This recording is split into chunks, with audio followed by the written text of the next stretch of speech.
नमस्ते भाइयों, क्या हाल चाल है आप सबके। और आप सबको गुड इवनिंग। मैंने ये वैकेंसी बहुत पहले बता दी थी आपको, 6 महीने पहले बता दी थी कि ये वैकेंसी आने वाली है। लगभग 1000 वैकेंसी आएगी और इसमें 3 पोस्ट रहेगी, लॉ की chief law assistant, public prosecutor और वेलफेयर इंस्पेक्टर। और ये वैकेंसी आ गई है, लगभग 100 से ऊपर वैकेंसी है। इसका शॉर्ट नोटिफिकेशन थोड़े दिन पहले आया था, वो भी मैंने आपको अपडेट दे दी। अब डिटेल नोटिफिकेशन आ गया, इसमें सिलेबस भी मेंशन है, एलिजिबिलिटी भी मेंशन है, तो सारी चीज़ डिटेल में बात करेंगे। मैं रेलवे की बात कर रहा हूँ, परमानेंट जॉब है, ऐसी जॉब बार बार नहीं निकलती, मिस मत करना जो भी एलिजिबल है। वीडियो स्टार्ट करने से पहले आपको बताना था, हिमाचल प्रदेश की टेस्ट सीरीज लॉन्च कर दी है, छत्तीसगढ़ की भी टेस्ट सीरीज लॉन्च कर दी है, राजस्थान एपी की टेस्ट सीरीज तो पहले से लॉन्च है। और जिनको भी टेस्ट सीरीज खरीदनी है, लिंक है डिस्क्रिप्शन बॉक्स में, ऐप पे जाओ, ऐप का लिंक है, उसको डाउनलोड कर लो, मेरा कोड यूज कर लेना Nitin20, आपको 20% ऑफ मिल जाएगा। और यूनियन पब्लिक सर्विस कमीशन में असिस्टेंट लेबर कमीशन की वैकेंसी आएगी इस साल, उम्मीद यही करते हैं। अगर उसकी टेस्ट सीरीज आपको लेनी है, ग्रुप का लिंक डाल दूंगा, इस पे जल्दी वैकेंसी आ जाएगी। ग्रुप ज्वाइन कर लो, जिससे आपको अपडेट मिलता रहेगा। उस ग्रुप का लिंक भी डिस्क्रिप्शन बॉक्स में। टेस्ट सीरीज जरूर परचेज करना, मेरा कोड जरूर यूज करना Nitin20, आपको 20% ऑफ मिल जाएगा। अब बात करते हैं सबसे पहले वैकेंसी की। ये गवर्नमेंट ऑफ इंडिया की है, ये शॉर्ट नोटिफिकेशन पहले आ गया था, फिर भी दोबारा बता देता हूँ। इसमें चीफ लॉ असिस्टेंट की वैकेंसी है 54, पब्लिक प्रोसिक्यूटर की है 20, स्टाफ वेलफेयर इंस्पेक्टर की है 59। तो आप देख सकते हो लगभग काफ़ी सारी वैकेंसी निकली है, 130 करीब वैकेंसी है, एग्जैक्ट कैलकुलेट कर लेना आप लोग। और मैं ये वेबसाइट का लिंक दे रखा है इन्होंने, यहाँ ये वैकेंसी मिल जाएगी। नोटिफिकेशन का नंबर है 07/2024, मैं लिंक डाल दूंगा डिस्क्रिप्शन बॉक्स में। नोटिफिकेशन बहुत बड़ा है, 119 पन्नों का है, तो मैं आपको ब्रीफ में बता रहा हूँ, जिससे आपका समय भी बचेगा। बहुत बड़ा नोटिफिकेशन है, मुझे पढ़ने में काफ़ी टाइम लग गया। अब बात करते हैं इस वैकेंसी की। सबसे पहले इसके फॉर्म वॉर्म कब से स्टार्ट है, 7/1/2025। मैं वीडियो अभी अपलोड कर दूंगा, कल से इसके फॉर्म स्टार्ट है। लास्ट डेट है 6/2/2025 और पेमेंट की भी है 7/2/2025, 8/2/2025, एक दिन मतलब 2 दिन एक्स्ट्रा दे रखा है पेमेंट का। फॉर्म तो आप पहले फिल कर देना, और कोई मॉडिफिकेशन करना हो फॉर्म में, उसकी डेट दे रखी है 9/2/2025 से लेकर 18/2/2025। ठीक है, ये ऑनलाइन टेस्ट होगा CBT इसमें, तो मैं इसका सिलेबस सब कुछ बता दूंगा इसका। अब इसकी एप्लीकेशन फीस है, ज़्यादा नहीं है, 500 रुपये। रिजर्व कैटेगरी के लिए 250 रुपये एप्लीकेशन फीस है। और अब इसका रिक्रूटमेंट प्रोसेस क्या है, देखो इसमें अपने लॉ से रिलेटेड क्वेश्चन आएंगे 50 मार्क्स के, 50 क्वेश्चन रहेंगे। जनरल अवेयरनेस के 15 क्वेश्चन 15 मार्क्स के, रीजनिंग के 15 क्वेश्चन 15 मार्क्स के, मैथ्स के 10 क्वेश्चन 10 मार्क्स के, जनरल साइंस के 10 क्वेश्चन 10 मार्क्स के, 100 मार्क्स का पेपर होगा। अब सिलेबस डिस्कस कर लेते हैं, क्या क्या पूछा जाएगा इसमें। नेगेटिव मार्किंग है इसमें, चीज़ का ध्यान रखना। देखो मैथ्स में बता रखा है ये चीज़ें आएंगी, रीजनिंग में बता रखा है ये चीज़ें आएंगी। मैं इसलिए नहीं पढ़ रहा क्योंकि वीडियो ज़्यादा बड़ा हो जाएगा। जनरल अवेयरनेस में ये चीज़ें आएंगी, और जनरल साइंस में physics, chemistry, life of science 10th level तक की आएगी। लॉ का सिलेबस मैं रीड करूँगा, ये आप देख सकते हो, मैथ्स, रीजनिंग, जनरल अवेयरनेस और जनरल साइंस का सिलेबस।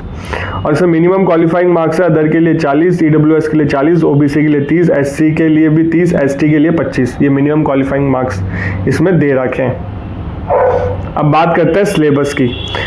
सबसे पहले स्टाफ वेलफेयर इंस्पेक्टर सिलेबस की बात कर लेते हैं। देखो इसमें इंडस्ट्रियल रिलेशन से आएगा, industrial dispute act, Indian trade union act, industrial employment standing order act 1946, social security से रिलेटेड आएगा, workman compensation act, employ provident fund act आएगा, एम्प्लॉय स्टेट इंश्योरेंस एक्ट आएगा, मैटरनिटी बेनिफिट एक्ट आएगा। Wages से related आएंगे, minimum wages, payment of wages, payment of bonus act, payment of gratuity act आएगा। और इसमें इंडियन फैक्ट्री एक्ट आएगा, mines act आएगा, और कंप्यूटर से रिलेटेड क्वेश्चन पूछे जाएंगे, RTI एक्ट आएगा, और न्यू पेंशन स्कीम से रिलेटेड आएंगे। 50 क्वेश्चन जो प्रोफेशनल नॉलेज के थे ना, ये इस स्टाफ वेलफेयर इंस्पेक्टर का सिलेबस है। अब बात करते हैं चीफ लॉ असिस्टेंट का सिलेबस। इंडियन कॉन्स्टिट्यूशन आएगा, एडमिनिस्ट्रेटिव लॉ आएगा, जुडिस्प्रूडेंस आएगा, लॉ ऑफ टॉर्ट आएगा, हिंदू लॉ आएगा, CPC आएगा, भारतीय नागरिक सुरक्षा संहिता, नए वाले आ रहे हैं इसमें, अब क्रिमिनल लॉ, भारतीय न्याय संहिता, भारतीय साक्ष्य अधिनियम आएगा, Indian contract limitation, specific relief, Indian partnership, arbitration, consumer protection, protection of human right, TP, right to information, company, labour law.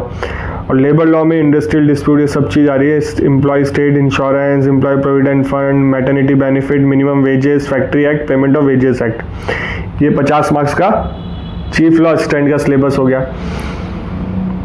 अब बात करते हैं पब्लिक प्रोसिक्यूटर का सिलेबस। लीगल कॉन्सेप्ट आएंगे, इसमें मेंशन कर रखा है क्या क्या पूछा जाएगा लीगल कॉन्सेप्ट में। क्रिमिनोलॉजी आएगी, इसमें भी मेंशन कर रखा है। और प्रिंसिपल ऑफ क्राइम आएगा, और भारतीय न्याय संहिता आएगी। ऑफेंस अगेंस्ट बॉडी आएगी, वही आईपीसी से रिलेटेड दे रखा है, कॉजिंग मिसकरेज, हर्ट, वर्ड, ये सब कुछ लिखा हुआ है। Abduction, offence against property, other offence, ये आईपीसी से रिलेटेड ही मेंशन कर रखा है इसमें भी। क्रिमिनल जस्टिस एडमिनिस्ट्रेशन आएगा, प्रिंसिपल ऑफ एविडेंस आएगा, वही अपना एविडेंस एक्ट नया वाला। और कॉन्स्टिट्यूशन आएगा, कॉन्स्टिट्यूशन के बारे में लिख रखा है सारी चीज़ें। और भारतीय नागरिक सुरक्षा संहिता आएगा, और रेलवे प्रोटेक्शन फोर्स एक्ट आएगा, रेलवे एक्ट आएगा, railway property unlawful possession act आएगा 1966। ये 50 मार्क्स का सिलेबस मैंने आपको बता दिया। अब बात करते हैं इसकी क्वालिफिकेशन। देखो सिलेबस इंपॉर्टेंट है, पढ़ना पड़ेगा, ये मत सोचना कि काफ़ी लॉ पढ़ने पड़े नहीं है, पढ़ के जाना भी। समय इसमें शायद एग्जाम डेट मेरे को कहीं दिखी नहीं, अगर आप नोटिफिकेशन पढ़ो तो कमेंट करके ढंग से पढ़ो। तो मैंने बहुत जल्दीबाजी में पढ़ा है, नोटिफिकेशन काफ़ी बड़ा था, मैं वैसे ही बता दूंगा, कोई दिक्कत नहीं है, कमेंट कर दूंगा खुद ही। या तो आपको अभी एग्जाम डेट टाइम मिलेगा आपको, आप पढ़ सकते हो, और मिस मत करना ऐसी वैकेंसी। अब क्वालिफिकेशन की बात करते हैं। जो अपनी चीफ लॉ असिस्टेंट है उसमें 3 साल का एक्सपीरियंस मांगा है, लॉ की डिग्री होनी चाहिए। और रेलवे एम्प्लॉई है वो भी अप्लाई कर सकते हैं, 5 साल का एक्सपीरियंस होना चाहिए उनको। लॉ की डिग्री हो, 3 साल वाली हो चाहे 5 साल वाली हो, 3 साल का आपका रजिस्ट्रेशन है, आप अप्लाई कर देना। मैं हमेशा कहता हूँ रजिस्ट्रेशन करवा लो, बहुत बेनिफिट है, बहुत बेनिफिट है। बहुत लोगों ने रजिस्ट्रेशन करवाया नहीं है, बट क्या कर सकते हैं। और पब्लिक प्रोसिक्यूटर में लॉ की डिग्री होनी चाहिए आपके पास, 5 साल का एक्सपीरियंस मांगा है, रजिस्ट्रेशन मांगा। अगर आपका रजिस्ट्रेशन है, 5 साल का एक्सपीरियंस है, फॉर्म फिल कर देना। इस एक्सपीरियंस से काफ़ी कंपटीशन कम हो गया, फ्रेशर वैसे ही अप्लाई नहीं कर सकते, तो बिल्कुल फॉर्म फिल करना, मिस मत करना इस वैकेंसी को। अब बात आती है लेबर लॉ, जो स्टाफ वेलफेयर इंस्पेक्टर की, उसका सिलेबस वो क्वालिफिकेशन क्या है।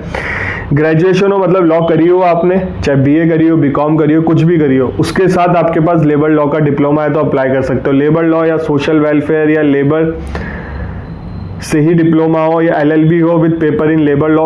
अच्छा, LLB with paper in labour law, मतलब एलएलबी में अगर आपका मतलब लेबर लॉ सब्जेक्ट था तो अप्लाई कर सकते हो। इसका मतलब लेबर लॉ में डिप्लोमा जरूरी नहीं है। इसमें लिखा है ग्रेजुएशन +1 ऑफ फॉलोइंग क्वालिफिकेशन, इनमें से कोई एक हो।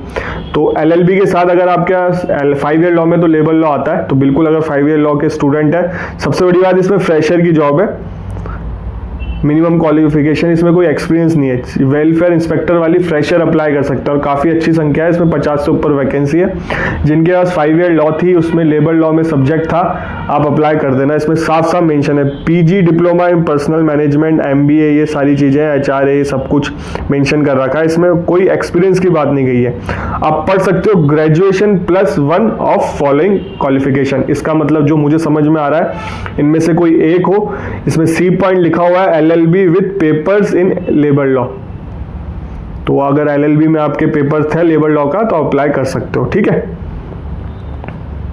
और सारी चीज़ मैंने आपको बता दी, काफ़ी अच्छी वैकेंसी है, मिस मत करना। टेस्ट सीरीज आपको चाहिए हो, इसकी मैं बात करता हूँ, इसकी भी टेस्ट सीरीज हम लॉन्च कर सकते हैं, तो टेस्ट सीरीज की भी लॉन्च करेंगे जल्दी, आपको अपडेट दे दूंगा मैं टेस्ट सीरीज अगर इसकी लॉन्च कर पाएंगे तो।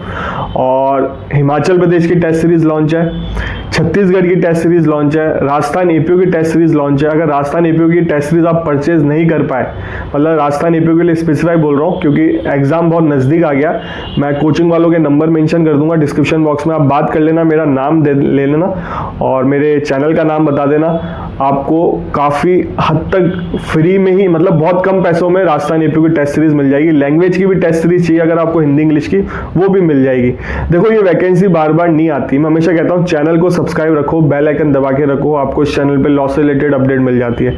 अगर आप चैनल से जुड़े रहोगे तो कई ऐसी वैकेंसी होती है जो मैं बहुत पहले बता देता हूँ, अपकमिंग वैकेंसी, जैसे मैंने इसके बारे में बता दिया था। अगर आप 6 महीने से पहले से पढ़ाई कर रहे होगे तो आराम से इसका कोर्स हो ही गया होगा, इतना बड़ा कोर्स है नहीं, आप पढ़ सकते थे। बट अगर आपको अभी जुड़े हो तो चैनल को सब्सक्राइब कर लो, बेल आइकन दबा दो, इस चैनल पे लॉ से रिलेटेड ही वीडियो आता है। लॉ की वैकेंसी कहीं पे भी लिख ले, सिविल जज की वैकेंसी कहीं पे भी लिख ले, मैं टाइमली अपडेट देता हूँ, चाहे मैं कितना भी बिजी हूँ, मैं ट्राई करता हूँ कि आप तक इन्फॉर्मेशन पहुँचा दूँ। जो पहले से जानते हैं इस चैनल से जुड़े उनको पता होगा, मैं टाइमली अपडेट देता हूँ। बाकी देखो लाइफ है, कुछ भी हो सकता है, कहीं बिजी भी हो सकता है, कभी अब इन्फॉर्मेशन ना मिल पाए, बट भगवान की दया से अभी तक आपको टाइमली इन्फॉर्मेशन दी है। तो मैं आपसे यही उम्मीद करता हूँ छोटी सी, कि चैनल को सब्सक्राइब करो, बेल आइकन दबा दो जिससे आपको नोटिफिकेशन मिल जाए, और लाइक कर दिया करो, वीडियो अच्छा लगे तो आपको शेयर करा करो अपने फ्रेंड्स के साथ। और बाकी इंस्टाग्राम आईडी आ रही है, मुझे फॉलो कर सकते हो इंस्टाग्राम पे, साइड में आईडी आ रही है, और कोई जेन्युइन क्वेश्चन हो आप मैसेज कर सकते हो, मैं रिप्लाई कर दूंगा।